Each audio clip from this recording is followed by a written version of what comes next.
아멘. 할렐루야. 아멘. 우리 매년 이렇게 7월 마지막 주일 되면은 35년 전 보스턴에서 우리 로이교회가 시작이 됐습니다. 그날을 참 생각하게 됩니다. 그때 저는 보스턴 남쪽에 있는 영생장로교회 설교 목사로 2년 봉사하고 있었습니다.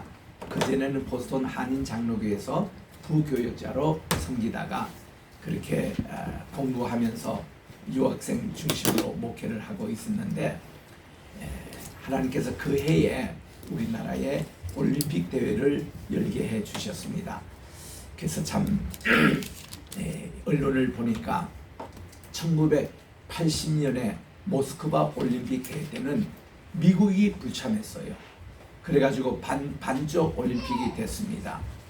그리고 그 다음에 우리 84년도 LA 올림픽 때는 제가 거기 참석을 했거든요. 그 LA 올림픽 거기에는 이제 또 소련이 불참을 했어요. 그래가지고는 이것도 반쪽 올림픽이 된 겁니다. 그런데 88년 우리 전두환 대통령 때 올림픽을 따와서 87년에 또 대호 대통령이 됐기 때문에 그 전두환 대통령이 물꼬를 튼 것을 노태우 대통령이 이제 그 개회식을 선언했지 않습니까? 참 이 대회를 한 달 앞두고 하나님이 제 마음에 기도를 주시더라고요.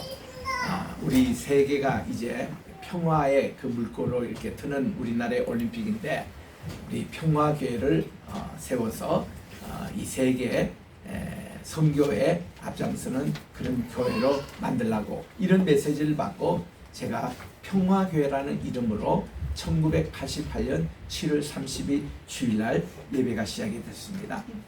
저는 예배 참석하는데 그때 오집사님이라는 가정에서 시작했는데 아무도 연락을 자신은 안 했어요. 기도하는 가운데서 왔는데 그 가족이 한 10대 명이 되지만 다 참석 못하고 멀리서 사시니까 한 9명이나 10명 참석한 줄 알았더니 17명이 첫 예배가 나온 거예요.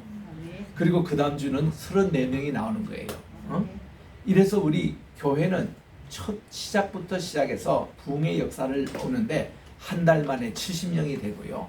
그리고 1년이 지나니까 150명이 되는 보스턴에서 가장 빠른 부흥의 역사가 일어나는, 이거는 뉴욕 기자들도 와서 취재를 했던 우리 교회가 우리 로이의 시작이었습니다.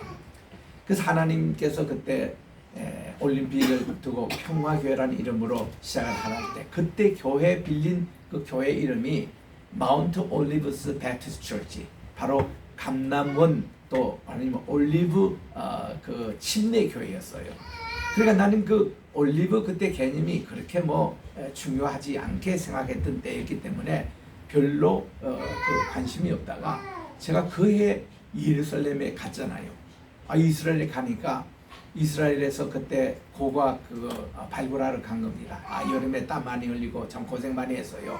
그런데 중간중간에 성지순례를 할 수 있는 기회가 있어가지고 제가 이제 몇 사람하고 같이 갈릴리도 올라가고 예루살렘에도 이렇게 있고 하는데, 첫 번 이스라엘 갔을 때 가장 기억에 남는 두 곳을 골라라 그러면 갈릴리에 가니까 그 옛날 예수님께서 2000년 전에 있었던 그 목가지긴 모습이 그대로 있는 것을 보고 너무나도 제가 인상이 깊었고, 두 번째는 예루살렘 근처에 안에 들어가면 참 실망을 했어요.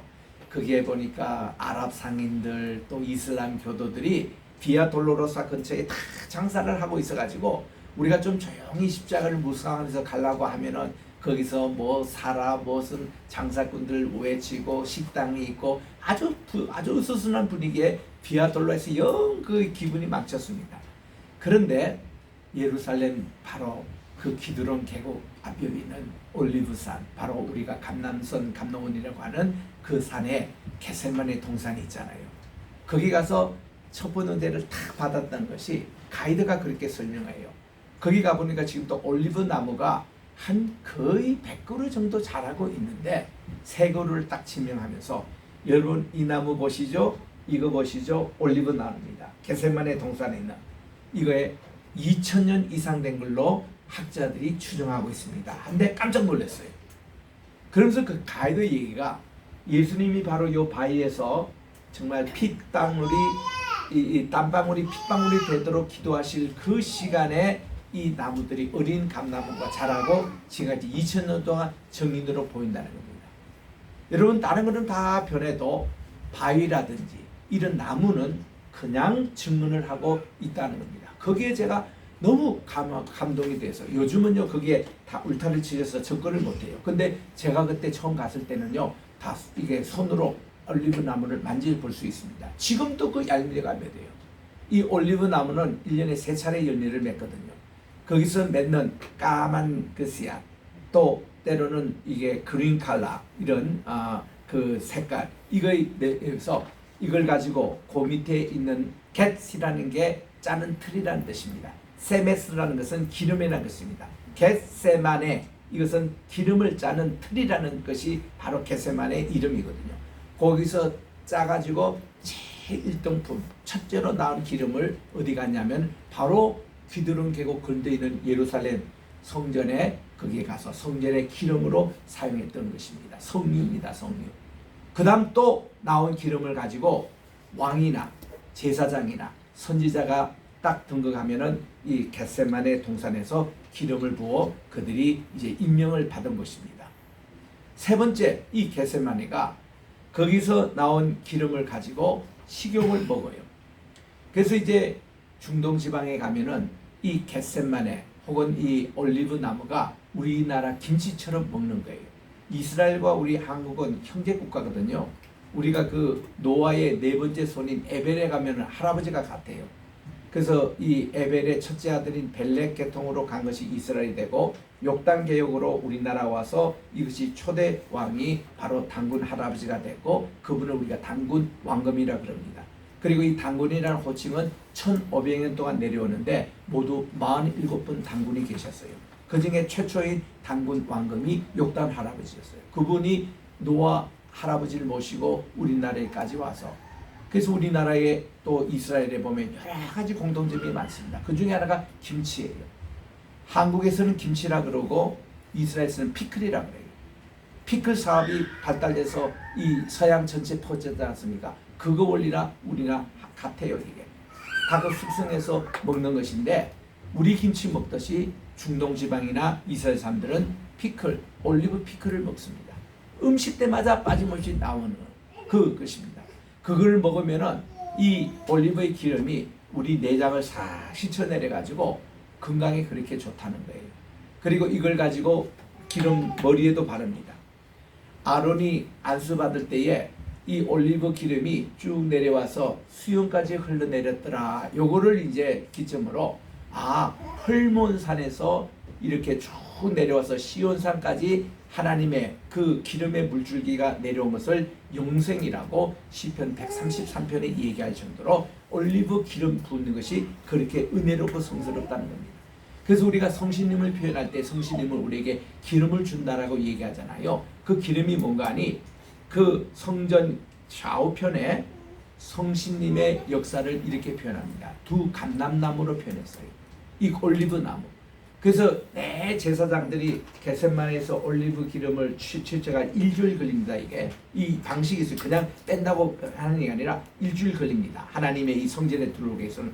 그래가지고 와서 늘 제사장이 이거를 아침마다 부어요. 또 그러면은 이게 또 타오르고 낮 동안 타오르다가 밤에 다 타오르고 그 다음 날 아침에 또 새로운 기름을 붓고 매 그랬는데 스가랴 4장 16절에 보니까 두 감람나무를 아예 심어가지고 촛대 옆에 그러니까 이것을 직접 공급했도록 제사장 통하지 않고 이것이 바로 두 감람나무예요.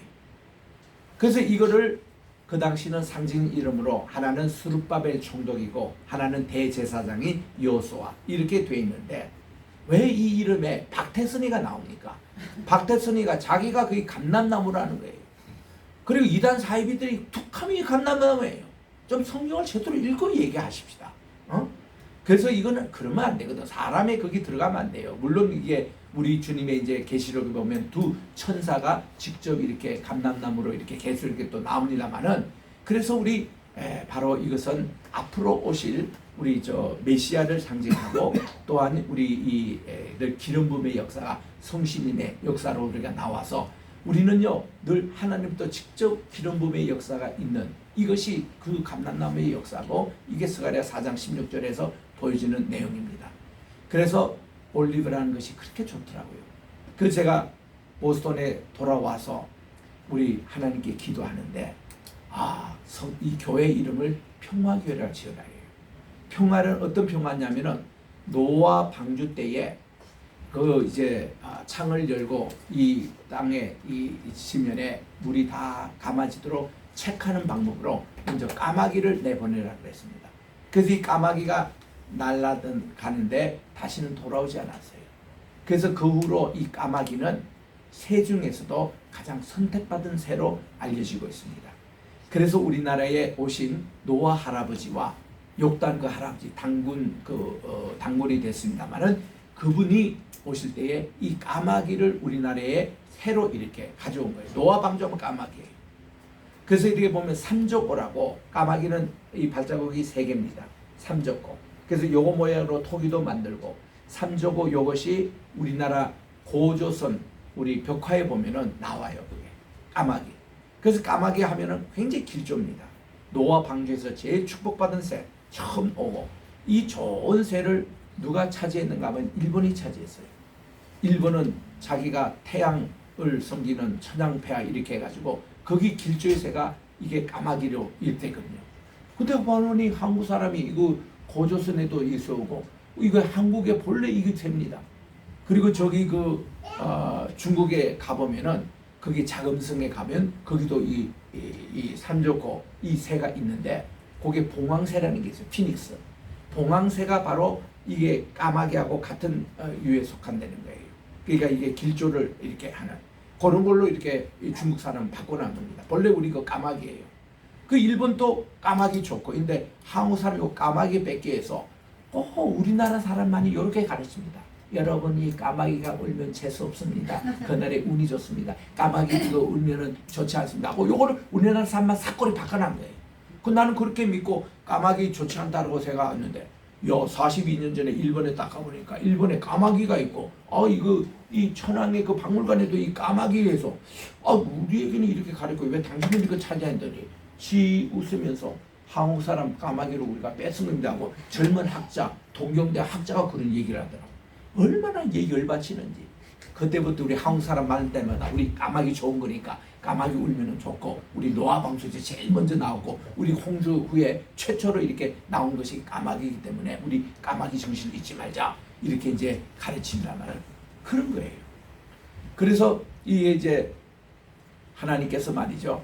정말 이 88년 올림픽은 평화를 위한 그거였다 해서 참 그때 우리 교회를 개척하고 일주일 만에 한 달 만에 그 올림픽이 개최됐는데 유심히 그 개막식을 봤습니다. 개막식 보니까 그 모든 것이 태극 물결로 이 태극이 우리 이 무궁선이거든요. 이렇게 음과 양의 조화 세 개를 하나로 얼르면은 이 조화로 탁 나오는데 제일 마지막이 참 인상적이었습니다. 개막식이 다 끝난 듯 했어요. 그런데 9살 먹은 아이가 나는 MBC 그 TV로 중계를 봤습니다. 거기서 아나운서가 멘트해요. 9살 난 소년이 굴릉쇠를 가지고 미국 사람도 굴릉쇠가 뭔지 몰라요. 그걸 가지고 탁 그 큰 서울 운동장에 이거를 쫙 이렇게 굴리고 오는 거예요. 정막해요. 모든 음악도 없습니다. 모든 사람이 조용했어요. 저 뭐 하나 하고 세계가 보고 있습니다. 그 굴릉쇠 거기에 세계가 하나가 되는. 이제는 여기에 미국도 참석했고 러시아, 소련도 참석하고 그래서 이 올림픽이 명실국이 그때는요 아직 소련이 있을 때입니다. 소련이 89년대 망하기 때문에 그때는 소련 16개 나라 다 이제 오늘날 분산되기 전에 그때 나라였습니다. 함께 어울리는 하나의 나라로 참 나오는데 참 인상 깊었어요. 저는 그거를 평화의 굴릉쇠라고 내가 그때 얘기했습니다. 저거 우리 복음이 해야 되겠다.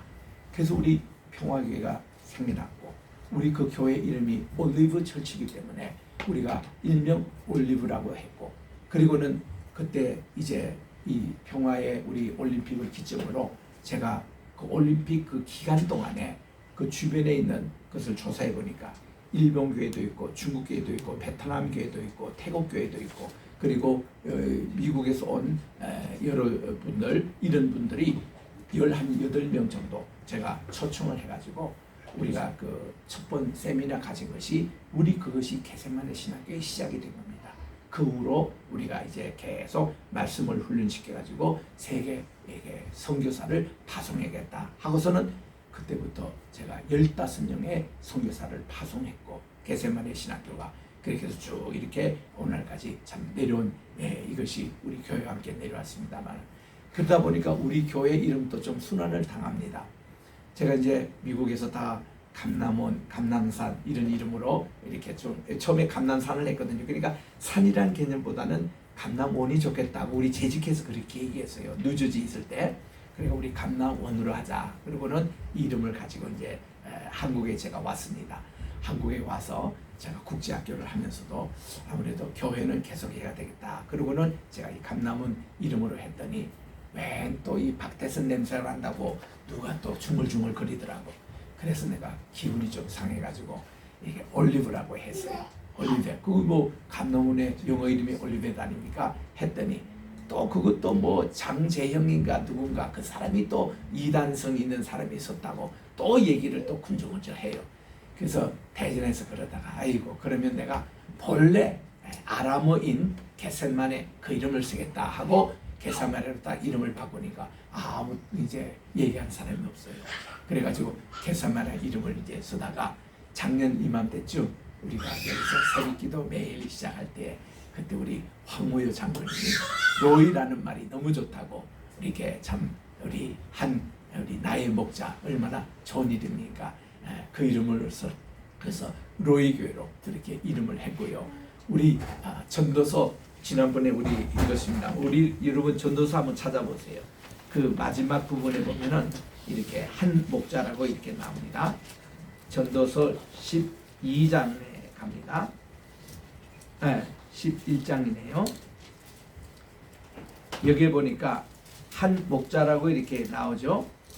그것이 바로 이제 로에라는 에카드 로해 그렇게 나오는데 여러분 한번 찾아보십니다만은 그런 이 목자라는 이름이 너무 좋아가지고 우리 로에 교회로 이름을 바꾼 것뿐이지 우리 역교회에서는 오늘로 35주년을 맞이하는 참 역사적인 순간입니다.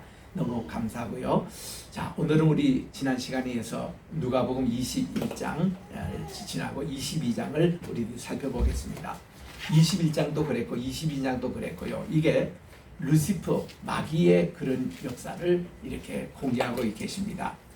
우리 창세기 3장 15절에 보니 하나님께서 말이죠. 이 하와에게 이런 말씀을 주셨잖아요.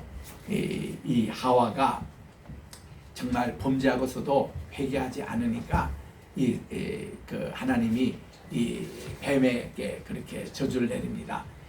너가 내 후손 이 여자와 원수가 되게 하리니 너 뱀의 후손이 이 여자의 후손인 메시아 앞으로 태어날 메시아의 발꿈치를 상하게 할 것이지만 그 여자의 후손 메시아는 예수님은 너의 바로 뱀의 후손 사탄을 바로 머리를 상하게 할 것이다. 이런 예언을 하셨습니다. 그 예언의 말씀이 지금 계속 성취가 되고 있는 거예요. 이 발꿈치를 상하겠다는 것이 예수님이 십자가에 못 박은 내용이거든요. 이 루시퍼가. 그리고 그 루시퍼의 머리를 상하겠다는 것이 둘째 사망인 계시록 이제 19장 맨 끝에 나오는 완전 이제 다운입니다. 그때 이 사탄이라는 것은 완전히 없어집니다. 우리는 성자병법에도 나옵니다만은 적을 알아야 우린 적을 이길 수 있다는 말이 있지만은 우리의 원수인 이 루시퍼에 대해 좀 아실 필요가 있습니다. 루시퍼의 본명은 루시엘이었습니다. 하나님의 빛이라는 뜻을 가지고 있는 천군 천사의 찬양 지휘자였어요. 참 굉장했습니다. 그때는요 우리 욥기 19장에 나온 대로 하늘의 별들 천군 천사가 하나님을 찬양하고 엄청나게 영광을 돌리고 있었을 때입니다. 근데 이 루시엘이 어느 날 그 마음속에 교만이 들어갔어요. 자기가 하나님 같이 되고 싶어서 하나님 자리를 차지하고 싶어서 그래서 이제 그가 교만이 생겼습니다.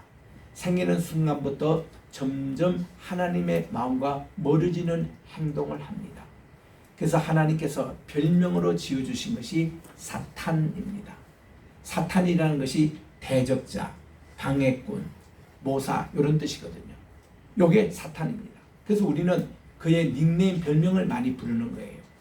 그래서 하나님이 루시엘을 땅에 떨어뜨렸습니다. 일종의 처벌을 주신 거죠. 이거를 땅에 떨어져 와도 자기가 루시엘처럼 가장했습니다. 빛의 광명의 천사처럼 그렇게 가장했습니다. 그래서 하나님께서 그의 이름을 루시프라고 바꿔줘요. F라는 F-E-R은 라틴 말로 뭐라고 하냐면 그 한 채, 가장하는 채, 위선하는 진짜는 아닌데, 진짜의 광명의 천사는 아닌데 광명의 천사인 채 하는 거를 바로 F라고 그런 거예요. 그 이거를 고린도 후서 11장 18절에 나오잖아요. 광명의 천사라고. 그렇게 이제 나오는 겁니다. 그 이거를 가장한 것이 오늘 우리 자동차의 목표에 보면요, 자동차 중에 놓고 빛의 광채를 쫙 비치는 이런 자동차의 그 로고가 많이 있어요. 우리나라의 뭐 제네시스를 비롯해서 많은 차들이 이 일본 차도 그러고 또 GM 카도 이런 차가 많거든요. 그게 다 광명의 천사를 가장하는 그 표현입니다. 일루미나트가 그렇잖아요. 그래서 빛을 쫙 이렇게 나타내요. 진짜 빛이 아니라 가짜 빛입니다. 이게 루시퍼입니다. 그래서 이렇게 루시엘이 루시퍼가 되고 그의 닉네임을 하나님이 사탄이라고 한 거예요. 이게 사탄 할 때 보면은 이 탄 할 때에 테이스, 그리고 맨 끝에 보면 테이스, 이거 히브리에서 발음하기 제일 귀찮은 8번째, 9번째 요 두 단어가 들어가는 게 사탄이에요. 그러니까 여러분 사탄 이러지 마세요. 사탄입니다. 이거 원래 그 발음이에요. 영어 못된 그 발음이거든. 여기 뭔가는 대적하고 이거 덤벼들고 맨날 이런 것입니다. 그러니까 요거를 우리 한국말로는 마귀입니다. 마귀. 그래서 우리 길선주 목사님은 이 마귀 가운데서도 우리하고 원수니까 이 원수마귀라고 이렇게 한국에서 그렇게 표현합니다. 그래서 보세요. 루시엘, 루시퍼, 사탄, 그리고 이 마귀, 원수마귀, 이런 이름을 가진 게 이게 참 루시퍼입니다. 그리고 이 마귀가 자기 수정에 또 자기들의 천사가 있잖아요. 이런 천사들이 바로 마귀들이에요. 우리 한국말로는 그 귀신들이라고 번역한 건 잘못 번역입니다. 귀신할 말은 성경에 없어요. 디아블로스라고 나옵니다. 이 디아블로스는 그냥 마귀들이에요. 귀신이라는 것은 한국만이 있는 그런 고스라는 물귀신 무슨 귀신하고 하는 게 한국적인 표현이고 말이지. 그래서 거기서 나온 것이 베레아라고, 지금은 이제 또 죽었습니다만 김기동 목사가 그걸 해서 우리나라 베레아 이 귀신론을 퍼뜨렸잖아요. 근데 한국에 지금 부흥했던 목사님 네 사람이 다 그분들의 제자입니다. 뭐 이게 윤석전 목사나 김삼원 목사나 여기 뭐 나경민 목사입니다. 다 그분의 하용조 목사님도 거기 제자였는데, 그게 배워가지고 한국에 있는 귀신론이 쫙 퍼진 거예요.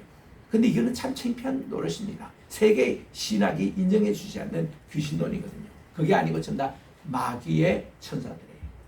그 마귀의 천사를 우리가 뭐냐면 그것도 마귀라고 부릅니다. 그게 사탄 원수 마귀의 제자들이죠. 그 수정자들. 이른들과 우리가 이게 싸워서 이게 괴롭힙니다. 우리 이 마귀의 특점은 자기처럼 우리도 타락해가지고 지옥에 끌고 가는 게 그 첫째 그 목적이거든요. 그러니까 우리는 이래저래 사탄의 방해를 많이 받습니다. 여러분 병마가 생기잖아요. 다 마귀 짓이에요. 우리 욥을 보십시오. 모든 재산 다 뺏어갑니다. 파산냅니다. 아주 가족끼리 이혼하게 만듭니다. 또 이렇게 사람과 사람과의 아주 이렇게 더 결별시킨다. 다 뒤에서 그 루시프가 이게 관장하고 있는 거예요. 예수님께서요, 이 세상에 오신 목적은 분명했습니다. 왜 그분이 하나님 본체신데 왜 인간 모습으로 내려와서 십자가 지시고 왜 그랬냐면 유일한 목적은 하나입니다. 우리를 구원해 주시기 위해서. 우리를 구원해 주셔서 우리 주님이 그동안 제사장을 보내고 예언자를 보내고 하나님의 종들을 보냈지만 사람들이 말을 듣지 않아요. 그래서 할 수 없이 하나님 당신이 인간이 되셔가지고 육통유신 되셔서 이 세상에 오셔서 십자가를 지심으로 하나님이 죽으신 거예요. 죽으시고 다시 부활하심으로 우리를 이게 구원할 수 있는 길을 특유해서 오신 거예요. 그래서 우리 주님이 생애 이런 말씀합니다. 마가복음 10장 45절에 보니 인자에 온 것은 성림을 받으려 함이라 섬기려 하고 자기 목숨을 많은 사람들을 위하여 대성물로 주려 하십니다. 이게 예수님의 오신 유일한 목적이에요. 그래서 이렇게 말구에 태어나시고 이렇게 인간의 모습으로 고생을 하시다가 십자가에 못 박히는 이것이 우리 하나님의 계획입니다. 작정하신 뜻이었습니다. 그런데 사탄 마귀가 요거를 눈치를 채고 어떻게 하든지 예수님을 십자가에 못 박지 않게, 그리고 우리 주님의 발꿈치를 그가 상하게 한다고 했잖아요. 상하게 하는 것까지는 좋은데 그 다음엔 자기가 머리가 박살나니까, 그래서 요거를 하지 않게 해서 그렇게 방해를 합니다. 그런데 우리 하나님의 계획은 그대로 일어납니다. 오늘 본문의 내용이 그런 내용이에요. 예수님이 십자가에 지기 전에 얼마나 많은 방해가 들어온지 모릅니다. 오늘 22장 첫 번째 시작이 그렇습니다. 유월절이라는 무교절이 다가왔습니다. 대제사장들과 서기관들이 예수님을 죽일 방도를 죽이라니, 이 누가 다 생각하겠죠? 뒤에서 배후에 루시프가 다 시키는 겁니다. 그들은 백성을 두려워했기 때문에 함부로 예수님을 어떻게 할 수가 없었습니다. 그런데요, 항상 보면은 제일 무서운 게 내부의 적이 가장 무섭습니다. 여러분 우리 그동안 독재자들 죽인 사람들 가만히 보세요. 많은 경우가 내부의 적에서 죽습니다. 자기가 충성스레 여기는 경호대장에게 살해를 당하지 않나, 또 가장 자기 비밀을 많이 알고 있는 내부의 적으로부터 공격을 당하면 이걸 어떻게 할 수가 없는 거예요. 나니 김정은이 또 그렇게 죽지 않겠나, 난 그렇게 보거든요. 이 내부에서 정말 이렇게, 이게 지금 내부에 지금 가룟 유다가 있습니다. 여러분, 예수님이 12제자 가운데서 그래도 산수도 하고 계산도 하고 회개를 할 수 있는 사람이 가룟 유다밖에 하나밖에 없었습니다. 나머지는 전부 다 무식해가지고 셈도 잘 못해요. 다 공부도 한 적이 없습니다. 다 이 시골 출신들이에요. 어두 출신입니다. 근데 가룟 유다만큼은 그 이름 자체가 아마 키리아, 도시인이라는 뜻이 붙여 있잖아요. 도시 출신이에요. 가룟 유다는 똑똑했습니다. 수학, 셈도 잘했습니다. 제일 지성인이었습니다. 그래가지고 가룟 유다의 복음서에 보면, 거기 이제 영주시에서 나온 2단 복음서는 한데 그 내용상에는 많은 거 참고할 것이 있습니다. 거기에 보면 이 가룟 유다가요, 이런 얘기를 고백했습니다. 예수님이 가장 비밀스러운 천국 비밀을 얘기할 때는 세 제자보다, 베드로와 요한과 야고보 이 제자보다도 자기를 특별히 불러가지고 겟세마네 동산에서 예수님이 본래 기도했던 그 장소, 이 장소에는 아무도 접근을 못했어요. 세 제자다도 돌을 던질 만한 위치에 있고 그 나머지 자는 그 밖에 있었거든요. 근데 여기까지 와본 사람은 가룟 유다밖에 없대요. 그래가지고 대제사장들 이걸 압니다. 예수님 12제자 가운데서 가장 예수님의 접근, 가장 비밀을 많이 하는 자는 가룟 유다인 것을 그들이 알았습니다.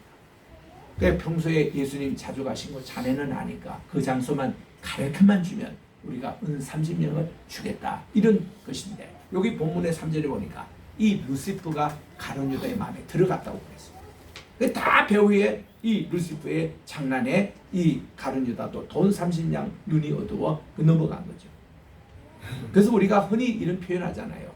예수님을 팔아먹었다, 그런 얘기인데 그거 잘못된 표현입니다. 아니, 누가 누구를 팝니까? 또 가룟 유다가 예수님을 팔았습니까? 지가 무슨 주인입니까? 또 팔고 사는 그런 관계였습니까? 그게 아니거든요. 그게 아니고 정확한 표현은 뭔가니, 예수님이 계신 것을 가룟 유다는 알았기 때문에 그 장소를 인도했던 가이드 역할밖에 한 거 없어요. 그 수고비로 30냥을 받은 것이 됩니다.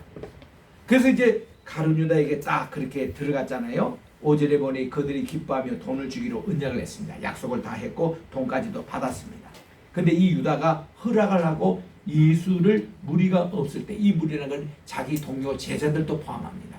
제자들이 없는 그 틈을 이용해서 그가 이제 이 기회를 찾았다. 참 야비한 짓이죠. 이런 생각 누가 했겠죠? 루시프가 지금 이 가룟 유다에게 들어가가지고 다 지금 지시를 하는 겁니다. 그때로 그냥 꼭두가시처럼 움직이는 게 이런 가룟 유다였다는 것입니다. 그 다음 우리 주님께서는 이제 마지막 유월절 잔치를 준비했습니다. 왜냐하면 우리 주님이 잡히기 전날 밤인 금요일날 잡혔잖아요. 목요일 저녁부터 유월절이 시작입니다. 유월절 잔치 때는요, 이렇게 만찬을 다 했습니다. 패스오버 이렇게 세드라고 유월절에 만찬을 했어요. 그때 이제 우리 주님으로서는 마지막 최후의 만찬이 된 겁니다. 이 만찬은 사실 매일 저녁 있었던 저녁 식사를 얘기했던 거예요. 예수님은 낮에 공적인 일을 마치고 매일 저녁에 제자들과 함께 이렇게 밥을 먹었던 요것을 기두시라 그럽니다. 기두시라는 것은 그 당시 랍비와 제자들 사이에 식사를 하고 이어서 성경 공부를 했어요. 오늘 낮에 이런 말씀하셨는데 이런 게 어떤 것입니까? 이런 내용을 얘기를 한 것을 이거를 기두시라 그렇게 얘기하지 않습니까? 여러분 니고데모가 밤중에 주님을 찾아왔잖아요. 이런 관습을 모든 사람은 뭐 이상하게 뭐 예수님은 뭐 밤중에 찾아오고 이 밤이 어떤 의미고 뭐 어떻게 뭐 그렇게 또 설교하는 분들도 계세요. 근데 그거는 그 당시 유대인의 기도시 제도를 전혀 모르고 하는 얘기예요. 밤중에 찾아봐 없는 게 뭔가 아니 낮에는 주님이 워낙 바쁘시니까 이 기도시 요 시간에 찾아오는 것이 뭔가 아니 니고데모가 저도 주님의 제자가 되겠습니다. 그런 신호예요. 그리고 저도 주님의 제자처럼 질문을 하겠습니다. 하나님이 함께 하지 않으면 예수님이 하시는 일은 아무도 못합니다. 이거 니고데모가 하러 왔잖아요. 이 밤중에 찾아오는 의미가 그런 의미예요. 기도시 시간이에요. 우리 주님은 지금 이 기도시 마지막 라스트 사파예요. 마지막 이제 기도시 시간입니다. 그때 우리 주님이 잔을 가지사 먼저 이렇게 말씀해 주셨습니다. 이 잔에 대해서 우리 누가복음만이 꼭 이게 잔이 먼저 나오더라고요. 마태복음과 마가복음에서 우리 성찬식 할 때 보면은 떡부터 주시고 잔 주시잖아요. 그죠? 그러면 여러분 한번 실제로 먹어보십시오. 어디 식당에 가서 음식을 바로 먹으면 체하기 참 쉽습니다. 근데 물부터 딱 마시고 그 다음에 이제 음식을 먹으면 소화가 잘 됩니다. 누가는 이렇게 세밀해요. 누가는 의사거든요. 누가는 이 역사가 출신입니다. 그래서 그는 성찬식을 하더라도 떡과 잔을 주는 그 앞에 잔부터 먼저 주는 걸 하고 그 다음 떡과 잔 요 순서로 이렇게 나가더라고요. 그래서 우리 주님은 잔부터 이렇게 주시면서 식사 시간에 그러면서 주님이 성만사식을 개시합니다. 그리고는 떡을 떼시면서 이 떡이라는 게 뭔가 하니 정말 우리 주님의 살을 기념하는 것인데 우리 주님의 살이 십자가에서 찢겨져 가지고 피를 흘리시잖아요. 이거를 주님은 살과 그리고 흘리신 피를 상징하면서 너희들이 이거를 내가 이제 떠나더라도 꼭 성찬식을 하면서 내가 너희를 위해서 십자가의 대속을 준 것을 꼭 기억해 달라고 그리고 성찬식을 제정해 주신 것입니다. 그래서 우리는 성찬식을 할 때마다 사실 우리 예배는요 성찬 예배가 있어야 합니다. 초대교회 저는 예배학을 전공하고 또 교수를 뉴브랜스윅 신학교에서 10년을 미국 학생들을 가르치기 때문에 저는 이 예배학에 대해서 잘 압니다. 예배학 이렇게 공부해 보면은 매주마다 성찬식 해야 되는 게 맞습니다. 초대교회가 그랬어요. 초대교회는요 어떻게 했냐면은 예배가 두 분이 이렇게 전개가 됩니다. 처음에 예배 볼 때는 말씀의 예전이라고 다락방 얘기였습니다. 다락방에 우리 주님이 다락방 강화를 가르쳐 주신 말씀 중심이었잖아요. 예배가 끝나고 나서 세례 받은 사람은 따로 남았습니다. 따로 남아서 그 다음 예배가 이루어지는 게 이게 다락방 예전이었습니다. 이게 성찬식 예배였어요. 그러니까 성찬식 예배 때는 세례를 받지 않는 사람은 참여를 못합니다. 그 받은 사람이 그 다음 계속 이어서 정말 말씀의 예전과 성례의 예전을 이렇게 참여하는 이런 두 번의 예배가 초대교회도 늘 있어 왔거든요. 그런데 이것을 로만 캐토릭에서 지금까지 계속 그런 미사를 합니다. 근데 그 캐토릭에서는요 두 가지 잘못된 거예요. 화채설을 그들은 믿거든요. 이 화채설이라는 문관이 예수님의 이 떡을 진짜 예수님의 프레시 살로 변한다고 믿습니다. 화채. 그리고 예수님의 잔 이거 피를 직접 이게 포도주로 이렇게 변화된 걸로 이렇게 믿습니다. 화채설. 그렇게 주장을 해요. 두 번째 잘못된 것은요. 그럼 두 가지 있으면 우리 주님이 두 가지 다 우리에게 먹고 마시며 그리고 기억하라고 했는데 캐토릭에서는 늘 빵도 그냥 빵이 아니에요. 거기는 이렇게 동그랗게 생긴 비스켓을 줍니다. 여기 이게 동그랗게 생긴 것이 언다면 10세기부터 한 건데 요게 뭔가 하니 캐토릭에서 태양식 사상이 들어온 겁니다. 오늘 이제 오후 예배 때 제가 이 캐토릭의 실체에 대해서 제가 PPT를 보이면서 강의하거든요. 잘 보십시오.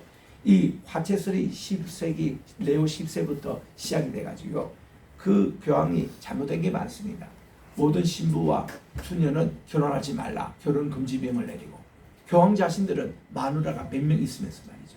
사생아에게도 그렇게 많이 놓으면서 이 일반 신부들에게 다 그렇게 했습니다. 그리고 이 신부님들에게는요 전부 다 창살 때는 그런 수준에 갖춰놓고는 그들에게 뭐를 입히냐면 전부 다 임신복을 입었어요. 하도 야밤중에 신부가 와가지고 아기를 찾고 가지니까 배가 자꾸 불러오잖아요. 그러니까 다 임신복을 다 입혀요. 이게 지금 1000년 동안 그렇게 입고 있어요, 소녀들이. 그래서 사운드 오브 뮤직에서 맨 나중에 보면은 마지막 장이 뭔가니 신부의 여기에 탁 임신복 각재 신긴 여기에 탁 자동차의 엔진을 꺼냅니다. 이게 뭔가니 자기를 잡아온 독일군이 그들을 못 쫓아오게 그 자동차 엔진을 딱 빼가지고 여기서 집어넣고는 빨리 도망가라 그러고는 했는데 독일 장교가 따라가려고 자동차 시동 보니까 이게 안 걸리거든. 엔진 여기에 요 수녀의 옷목에 감추는. 그러니까 이 안에 뭐가 숨겨져 있는지 모릅니다. 이게 이 캐톨릭의 그 비밀의 모습이에요. 그리고는 이게 동글라미 이걸로 하면 이게 태양신을 상징하는 거예요. 그래가지고는 이 하나님의 신앙을 태양신으로 만들어라. 이거를 가지고 캐톨릭 이걸 처음 줍니다. 이것도 줄 때 말이죠. 내가 집어먹어라. 주님께서 테이크했는데 이슬 했는데 캐톨릭에서 이거를 신부에게 주는 거예요. 이거 하나씩 이렇게 지금은 없습니다. 그럼 나도 그 45년 전에 보스턴에 있을 때 하도 그 새벽 기도가 그리워서 갔는데 마침 캐톨릭 교회에서 갔는데 새벽 기도하겠더라고. 고마워가지고 갔더니 거기서 캐톨릭 신부더라고. 그래가지고 자기 혼자 이렇게 하면서 미사를 막 해요. 그래가지고는 하는데 나도 거기 가서 이거 얻어먹었거든요. 하는데 뭐 입에 들어간 순간 다 녹아버려가지고 예수님의 살 씻는 맛이 전혀 안 나. 이게 무슨 성찬이야 했더니 그 다음 우리는 잔을 기대하잖아요. 했더니 캐톨릭 신자는요, 신부는 절대로 잔은 성도들에게 안 줘요. 잔은 자기들만 혼자 꼬박꼬박 마시는 거예요. 그리고 이게 성경을 성도들이 못 읽게 해요. 캐톨릭에서는. 그래가지고 요거는 캐톨릭만 라틴어로 자기들만 읽게 해가지고 마틴 루터가 화가 나가지고 어디 성경을 그 제사장만 읽느냐고. 그렇다면 나는 만민이 다 제사장이라고. 성도까지 다 제사장이라고. 그래서 다 성경을 읽을 수 있다고. 이래가지고 유명한 Priesthood of All Saints라는 만민 제사장서를 루터가 얘기하고 다 독일어를 번역해서 평균부터 다 성경을 그때부터 읽히게 한 겁니다. 그래서 이게 캐톨릭이 그런 잘못을 하고 있는 거예요. 잠도 자기 혼자만 먹고. 그게 아니거든. 우리 같이 이거 먹여줘야 되거든. 그래서 이게 주님께서 성만자식을 제정해 주신 거예요. 그리고는 그 다음 이제 내용에 가봅니다. 여기에 이제 24절 이하에 보니까 이 예수님의 제자들 사이에 루티프가 이게 장난치는 겁니다. 이번에 예수님이 예루살렘에 올라가시면 왕으로 이제 취임할 텐데 누가 너희들 큰지, 야 베드로 당신은 우의정하고 또 당신은 좌의정하고 자기는 뭐하고 막 이런 것이 자기들끼리 이렇게 얘기가 되는 거예요. 전혀 예수님의 의도와는 관계없는 논쟁이 붙는 겁니다. 또 그 당시 또 치맛바람이 있었더라고요. 그 야고보하고 또 요한의 어머니 세베대 아내 아닙니까? 이 엄마가 와서 예수님께 선생님 우리 두 아들 우리 하나는 좌의정 하나는 의정에 앉게 해주십시오. 이렇게 또 치맛바람이 우리 지금 딱 정상하면서 누가 그런 그 부탁을 하냐고 딱 정리를 했잖아요. 이렇게 누가 서로 크냐고 서로 이렇게 도토리 키재기식의 이런 논쟁이 났습니다. 이것도 누가 했느냐? 루시프가 배후에서 조정을 하는 거예요. 그 우리 주님이 딱 이거를 하면서 이런 말씀을 합니다. 너희 중에 26절에 큰 자는 작은 자를 섬기겠고 작은 자는 큰 자를 섬기하리라. 너희가 진짜 높은 사람이 되느냐? 진짜 낮은 사람이 되라 하는 거예요. 저는 목사 안수 받는 분들 교육할 때 이런 얘기를 했습니다. 여러분 목사가 정말 되고 싶습니까? 여러분 오늘부터 빗자리 들고 화장실부터 청소하라고. 그게 목사가 되는 길이라고. 목사는 사차 집사일을 다 해봐야 된다고. 또 재정도 관리를 해봐야 된다고. 또 봉사를 해봐야 된다고. 전도 10명 이상 안 하면 목사 안수 아예 받지 말라고. 평생 전도해야 하는 게 목사라고.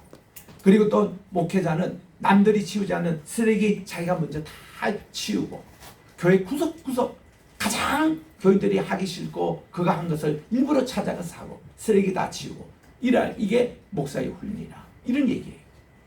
난 진짜 대한민국의 대통령이 누가 되고 싶습니까? 저 대통령 된 사람은요 가장 저기 양론에 가서 정말 어른들 섬기고 대소면 다 받아내고 그부터 하라는 거예요. 남들이 가장 하기 싫은 일부터 그거부터 다 거친 사람이 대통령 자격이 있을 수 있지. 어디서 뭐 나는 무슨 어디 법대 출신이다 나는 뭐다 이런 사람 이런 태도는 아닌 거예요. 우리가 성전 지키려면 영락교회도 그렇습니다. 영락교에서 장로님이 되고 싶은 사람은 저 주차장 봉사부터 하라고. 그래서 3년 정도는 해야 이게 후보가 된다니까요. 그러니까 소망교회도 그렇게 배우고 명성교회도 요즘 그렇게 배우고 다 장로님 출마하려면 아주 밑바닥도 봉사를 해야 된다. 뭐 보이기 위한 봉사가 아니라 실제로 그렇게 해야 돼요. 우리 주님이 말씀하시잖아요. 누가 뭐 높으냐 이게 견량이 아니라 누가 많이 섬기느냐, 누가 많이 낮아지느냐, 이것이 참된 기독교의 정신이라는 겁니다. 그렇게 얘기하고서는 이렇게 말합니다. 31절에 보니까 시몬아 베드로를 정확히 얘기하거든요. 자, 보라 사탄 루시프가 너희를 밀가부르듯이 하고 요구하지만은 이제 이 앞으로 이 베드로가 말이죠. 예수님을 3번이나 모른다고 부인할 것을 예고를 해 주신 겁니다. 그랬더니 34절에 베드로야 내가 내게 말하노니 오늘 닭 울기 전에 내가 3번 나를 모른다고 부인하리라. 여기 다른 복음서에 보면 닭 2번입니다. 닭이 꼭 2번 울더라고요. 꼬끄닥 한 번 울고 그 다음 꼬끄닥 2번 울거든요. 2번 울기 전에 3번 부인한다고 주님이 이렇게 예고하신 겁니다. 이 닭 울음 소리가요 초대교회의 심볼이었습니다. 지금도 네덜란드 가면요 어느 천주교인지 어느 것이 진짜 우리 기독교인지 이거 구별하는 것은요 진짜 우리 기독교의 그 성탑에는 닭이 있어요. 닭 꼬꼬대 울음소리. 그리고 십자가 걸린 것은 그건 캐토릭입니다. 유럽에 가면 그래요. 또 미국도 여러 교회에 닭을 위해 교회 심볼로 그려놨습니다. 왜 그러냐 할 때요 닭만큼요 꼬꼬대 우니까 베드로가 통곡하고 회개했잖아요. 회개가 하지 않는 것이 하나님께 큰 문제. 루시프는 절대로 회개하지 않습니다. 절대로 잘못됐다고 안 합니다.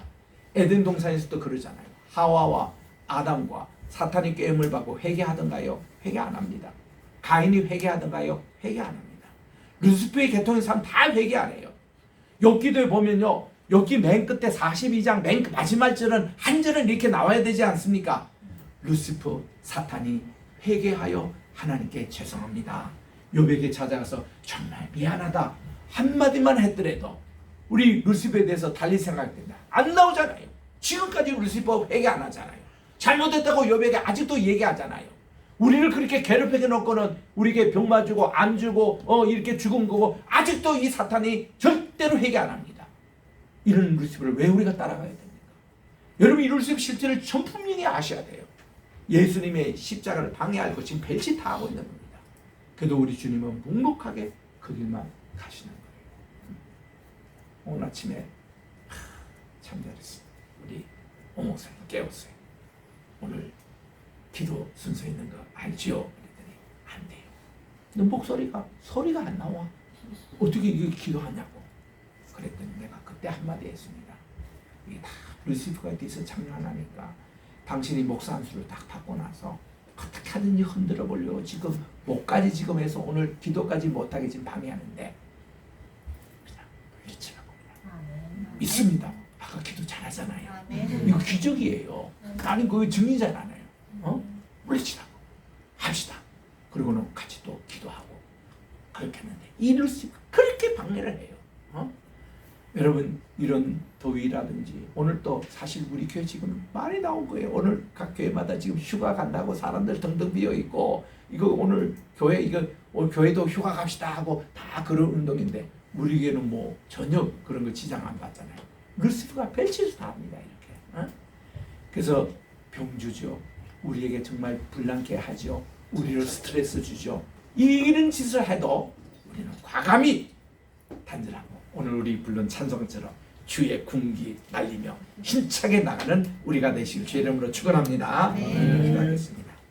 하나님 아버지 감사합니다. 오늘도 귀한 누가복음 22장 전박이를 통해서 사탄의 방해에도 불구하고 우리 주님은 구원의 계획을 계속 이뤄나가며 아버지의 원대로 행하여 주시옵소서. 기도하며 주님의 뜻을 순종하여 나갔던 우리 주님을 본받아 우리들도 루시퍼 사탄 마귀 원수 마귀 어떤 것이 우리에게 정말 방해를 하더라도 우리는 그럼에도 불구하고 나는 교회 가야 됩니다. 그럼에도 불구하고 나는 주님께 찬양해야 됩니다. 그럼에도 불구하고 나는 기도해야 합니다. 그럼에도 불구하고 나는 전도해야 합니다.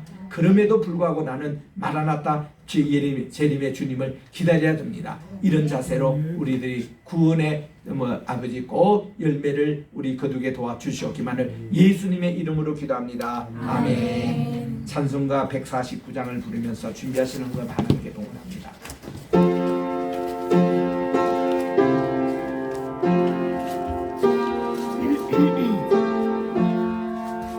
주 달려 죽은 십자가 우리가 생각할 때에 세상에 속한 욕심은 헛된 줄 알고 버리네. 죽으신 구주 밖에는 자랑을 말게 하소서. 보혈의 공로 힘입어 교만한 마음을 버리네. 못 박힌 손발 보니 근잡이 나타내셨네. 가시로 만든 면류관 우리를 위해 쓰셨네. 온 세상 만물 가져도 주의 못 따가겠네.